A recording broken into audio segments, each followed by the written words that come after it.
नमस्ते दोस्तों, study ocean academy पे आपका स्वागत है। और आज हम आपके लिए लेकर आए हैं एक बहुत ही बेहतरीन वीडियो। जी हाँ दोस्तों, ये जो वीडियो है ये है हमारी T20 जी के धमाका सीरीज़ में हिमाचल प्रदेश के मोस्ट इम्पॉर्टेंट क्वेश्चंस। जी हाँ दोस्तों, यहाँ पर हम बात करेंगे हिमाचल प्रदेश के 20 मल्टीपल चॉइस क्वेश्चंस जो कि मोस्ट इम्पॉर्टेंट है। बहुत बार इस तरह के क्वेश्चन जो है वो एग्ज़ाम में आते हैं, और अभी भी आप हिमाचल प्रदेश के किसी एग्ज़ाम की तैयारी कर रहे हैं तो ये जो क्वेश्चंस हैं ये आपके लिए भी बेनिफिशियल हो सकते हैं। तो एंड तक जो है वो वीडियो दोस्तों ज़रूर देखिएगा।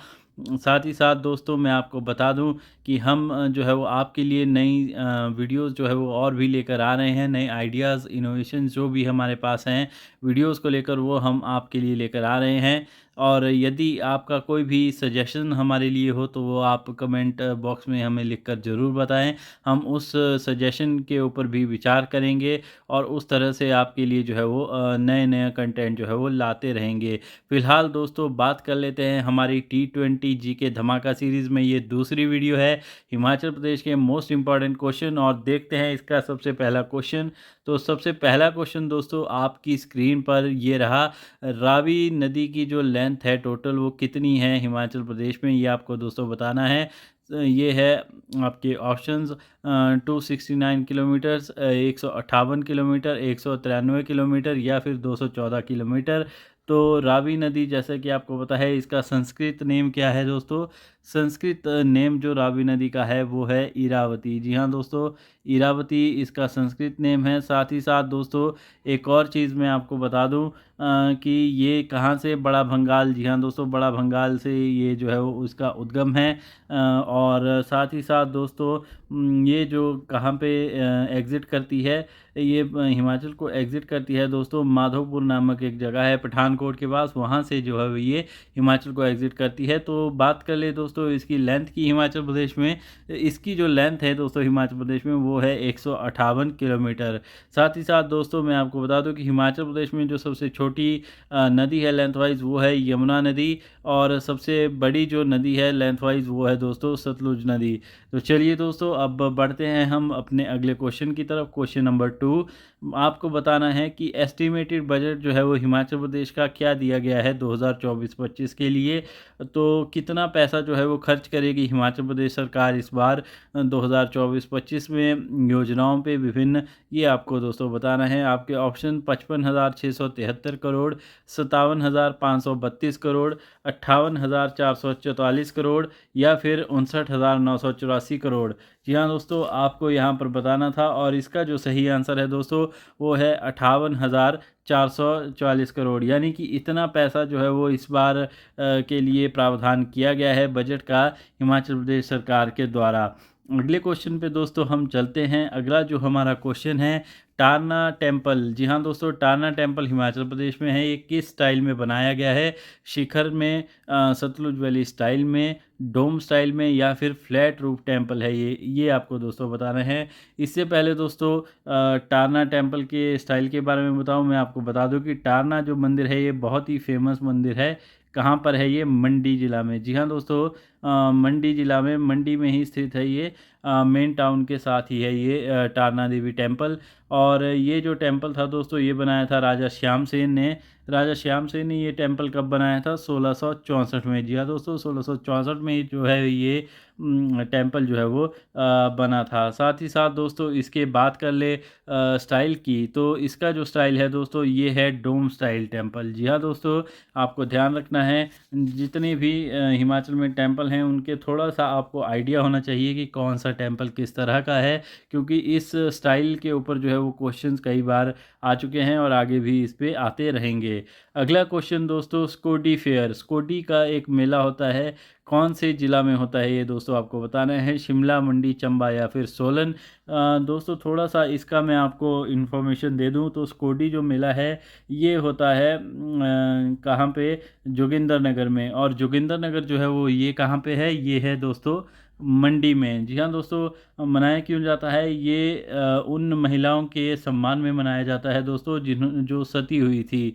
तो ये भी एक बड़ी इंटरेस्टिंग बात है दोस्तों, जो महिलाएं सती हुई थी उनके सम्मान में जो है वो ये मेला मनाया जाता है। और कहाँ पर ये मनाया जाता है? जोगिंदर नगर में, जो कि मंडी में स्थित है। तो इसका जो सही आंसर है, स्कोडी मेला मंडी में मनाया जाता है। अगला क्वेश्चन दोस्तों आपको बताना है, ज्वालामुखी की संधि यानी कि ट्रीटी ऑफ ज्वालामुखी जो है वो किस साल में जो है वो साइन की गई थी? आपके ऑप्शन आपकी स्क्रीन पर: 20 मई 1809, दिसंबर 15 1890, जनवरी 10 1809, या फिर मार्च 20 1819।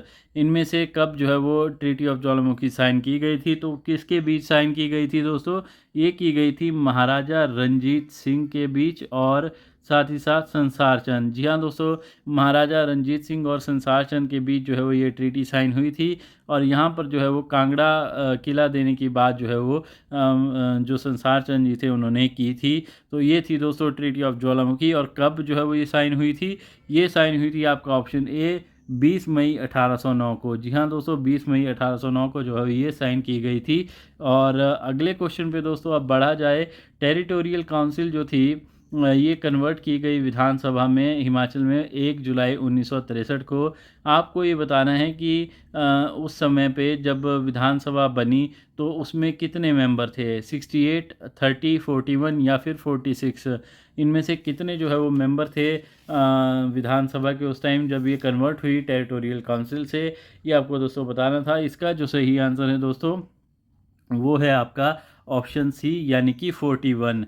जी हाँ दोस्तों, साथ ही साथ ये भी मैं आपको बता दूं कि अभी जो करंट जो सीट्स हैं विधानसभा में हिमाचल के वो हैं दोस्तों 68। आपको भी पता ही होगा। साथ ही साथ दोस्तों टेरिटोरियल काउंसिल के जो चेयरमैन बने थे 1957 में, एक ही बार जो है वो चेयरमैन रहे, ये थे ठाकुर करम सिंह। जी हाँ दोस्तों, ठाकुर करम सिंह जो चिच्योट से थे, ये जो है वो टेरिटोरियल काउंसिल के जो चेयरमैन बने थे। ये भी आपको दोस्तों याद रखना है, पहले भी ये क्वेश्चन जो है वो पूछा जा चुका है। आगे दोस्तों बढ़ते हैं हम अगले क्वेश्चन की तरफ। Pong reservoir was declared as wild life century.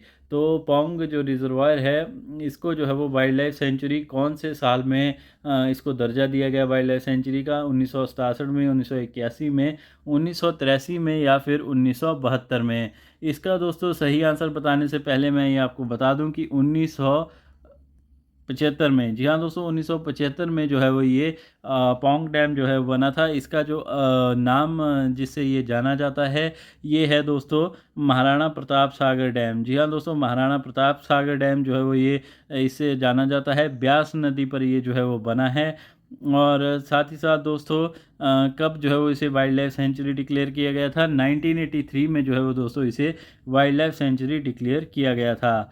और वेटलैंड ऑफ नेशनल इम्पोर्टेंस का दर्जा जो है वो इसे 1994 में दिया गया था, 1994 में वेटलैंड ऑफ नेशनल इम्पोर्टेंस का दर्जा। साथ ही साथ दोस्तों रामसर साइट जो है वो इसको डिक्लेयर किया गया था 2002 में। ये भी आप ज़रूर नोट डाउन कर लीजिएगा, ये भी एग्ज़ाम पॉइंट ऑफ व्यू से काफ़ी इम्पॉर्टेंट है। आगे दोस्तों अगला क्वेश्चन, कुठेड़ हाइडल प्रोजेक्ट। जी हाँ दोस्तों, एक हाइडल प्रोजेक्ट है कुठेड़, ये कहाँ पर है ये आपको दोस्तों बताना है। चंबा, किन्नौर, हमीरपुर या फिर मंडी? तो कुठेड़ जो हाइडल प्रोजेक्ट है ये मैं आपको बता दूं दोस्तों, इसकी जो क्षमता है ये है दोस्तों 240 मेगावाट। जी हाँ दोस्तों, क्षमता जो है वो हाइडल प्रोजेक्ट्स की हिमाचल के एग्ज़ाम में काफ़ी बार पूछी गई हैं। तो ये चीज़ भी आप माइंड में होनी चाहिए कि कितने जो मेगावाट का ये प्रोजेक्ट है। 240 मेगावाट का ये प्रोजेक्ट है। और किस नदी पर है दोस्तों? ये रावी नदी पर है। जी हाँ दोस्तों, अब आपको आइडिया शायद लग ही गया होगा, रावी नदी पर है तो चंबा में जो है वो ये हाइडल प्रोजेक्ट है। चंबा इसका जो है वो सही आंसर है। आगे दोस्तों अगले क्वेश्चन पे हम बढ़ते हैं, अगले क्वेश्चन की बात करते हैं। President of Himalayan hill state regional council किसे इलेक्ट किया गया था? ये आपको दोस्तों बताना है। हिमालयन हिल स्टेट जो स्टेट रीजनल काउंसिल थी इसका कौन जो है वो प्रेसिडेंट बना था? पंडित पद्मदेव जी, स्वामी पूर्णानंद जी, हरनाम सिंह जी या फिर मेहरदास जी? तो इनमें से कौन बना था दोस्तों, मैं आपको बता दूं, स्वामी पूर्णानंद जी जो है वो बने थे Himalayan hill state regional council के प्रेसिडेंट। और जनरल सेक्रेटरी जो थे ये थे पंडित पद्म देव जी। जी हाँ दोस्तों, पंडित पद्म देव जी जो है वो जनरल सेक्रेटरी थे।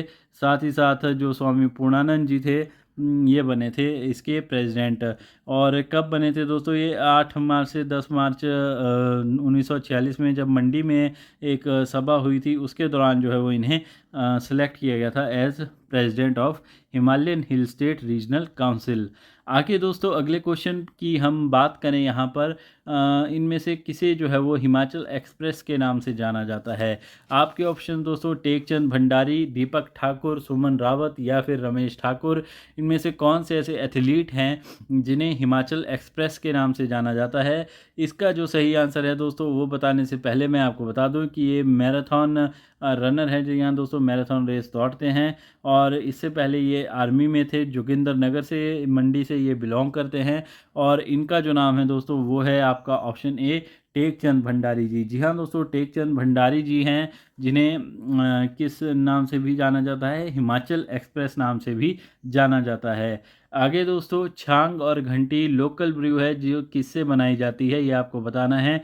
बार्ले से, राइस से, मेज से या फिर ओगला से। इनमें से किससे बनती है ये छांग और घंटी। तो छांग और घंटी दोस्तों बेसिकली है क्या, ये जो है वो लोकल शराब है होती है जो आपको जब भी हिमाचल के अपर एरियाज़ में जाएंगे वहाँ पर आपको ये जो है वो ज़रूर पीने को मिलेगी। यदि आप पीते हैं तो ज़रूर इसको ट्राई करिएगा। ये जो शराब है दोस्तों ये बनती है बार्ले से।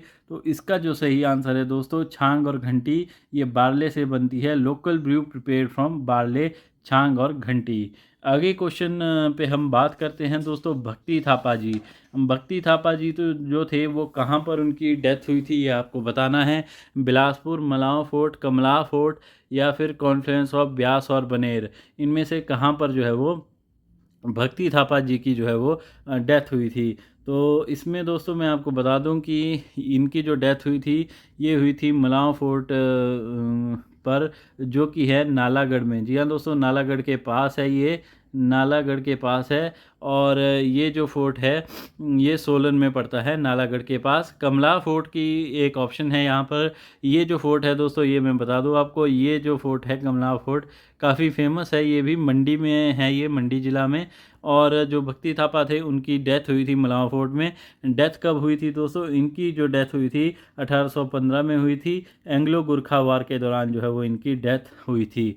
आगे क्वेश्चन पे दोस्तों बढ़ा जाए, अगला हमारा क्वेश्चन है, what was the historic name of Himachal Raj Bhavan. Himachal Raj Bhavan का जो पुराना नाम है, हिस्टोरिक नाम है, वो क्या है दोस्तों। कैनेडी हाउस है, बार्न्स कोर्ट है, पीटर हॉफ है या फिर वाइल्ड फ्लावर हॉल है। इसका जो सही आंसर है दोस्तों ये क्या है, इसका जो सही आंसर है दोस्तों ये है आपका ऑप्शन बी, हिमाचल राजभवन को पहले जो है वो बार्न्स कोर्ट के नाम से जाना जाता था। यहाँ पर दोस्तों कौन रहता था, commander in chief, CIC commander in chief जो है वो यहाँ पर पहले रहते थे। एडवर्ड बार्न्स इसका नाम था, 1832 में ये रहते थे।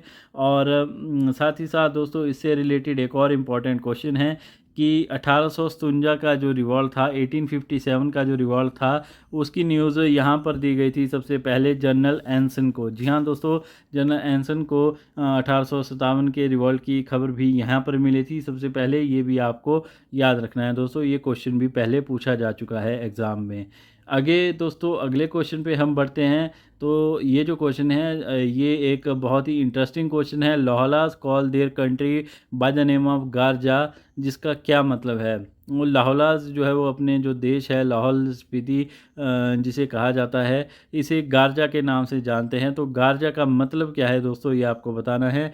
कोल्ड डिज़र्ट ये इसका मतलब है, सदर्न लैंड ये इसका मतलब है, land of God gold sorry ये इसका मतलब है, या फिर लास्ट इनहेबिटेड प्लेस ये इसका मतलब है। तो गारजा का जो दोस्तों मतलब है वो है आपका ऑप्शन बी, सदर्न लैंड। जी हाँ दोस्तों, सदर्न लैंड जो है वो गारजा का मतलब है। लाहौलीज जो है वो इसे लोकली गारजा के नाम से बुलाते हैं लाहौल को। और आगे दोस्तों अगले क्वेश्चन की बात कर ली जाए कि how many women candidate have won Lok Sabha election from HP till today in 72 years. जी हाँ दोस्तों, 72 सालों में आज तक जो है वो कितनी वुमेन कैंडिडेट्स हैं जिन्होंने लोकसभा इलेक्शन हिमाचल के जीते हैं, ये आपको दोस्तों बताना है। तो यहाँ पर दोस्तों वुमेन पार्टिसिपेशन इन इलेक्शन की बात भी की जा रही है। आपको मैं बता दूं कि इसका जो सही आंसर है ये है आपका ऑप्शन सी, यानी कि 4। जी हाँ दोस्तों, कंगना जो है वो कंगना रनौत जो अभी अभी मंडी संसदीय क्षेत्र से जीती हैं, वो बनी हैं चौथी महिला। इससे पहले सबसे पहले जो महिला हिमाचल से गई थी लोकसभा इलेक्शन जीतकर, वो थी राजकुमारी अमृत कौर। उसके बाद चंद्रेश कुमारी, उसके बाद प्रतिभा सिंह, और अब जो है वो कंगना रनौत जी यहाँ से जीती हैं। तो 4 महिलाएं हैं टोटल जिन्होंने लोकसभा इलेक्शन जीते हैं हिमाचल प्रदेश से अभी तक। आगे दोस्तों अगले क्वेश्चन की हम बात कर लेते हैं। क्वेश्चन नंबर 16 आपके सामने। आपको बताना है what percentage of area of Himachal is above the height of 10,000 feet. 10,000 feet की हाइट से ऊपर हिमाचल का कितना एरिया है, ये आपको बताना है। 32%, 33% है, 35% है, या सिर्फ 18% है। तो दोस्तों 10,000 फीट की हाइट एक काफ़ी ज़्यादा जो है वो हाइट होती है, और आपको पता है हिमाचल तो जाना ही हाइट के लिए जाता है। और इसका जो सही आंसर है दोस्तों ये है आपका ऑप्शन बी, 33%। जी हाँ दोस्तों, 33% of the area of Himachal Pradesh is above the height of 10,000 feet.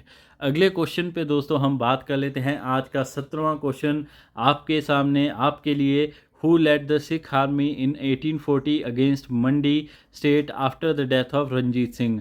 Ranjit Singh की मृत्यु के बाद हिमाचल में मंडी में सिख आर्मी को कौन लेकर आया 1840 में? आपके options general Ventura, Zorawar Singh, Naunihal Singh, या फिर कर्नल टैप।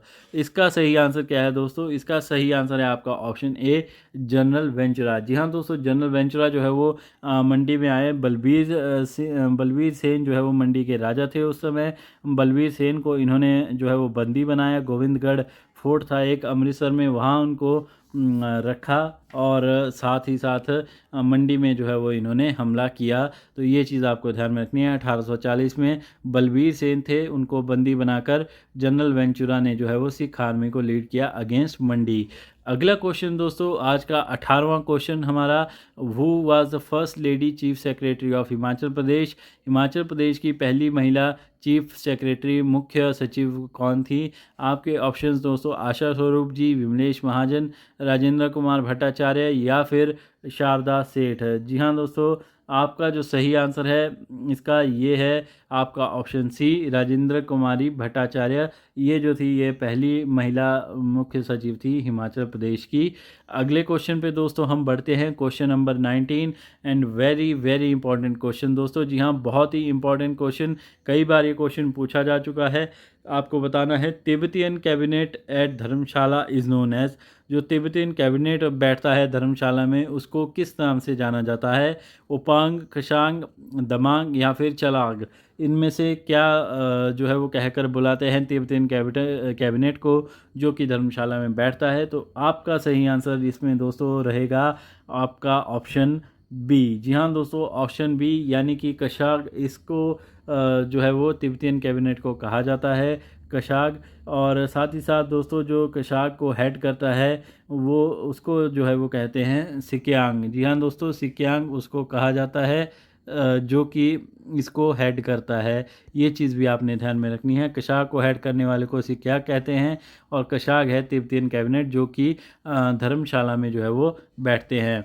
अगला क्वेश्चन दोस्तों, और आज का हमारा अंतिम क्वेश्चन आपके लिए, बहुत ही इम्पोर्टेंट क्वेश्चन। कौन से साल में बैंक ऑफ बिलासपुर को जो है वो सेटअप किया गया था? बैंक ऑफ बिलासपुर को किस साल में जो है वो बनाया गया था, ये आपको बताना है। 1944 में, 1948 में, 1953 में, या फिर 1956 में?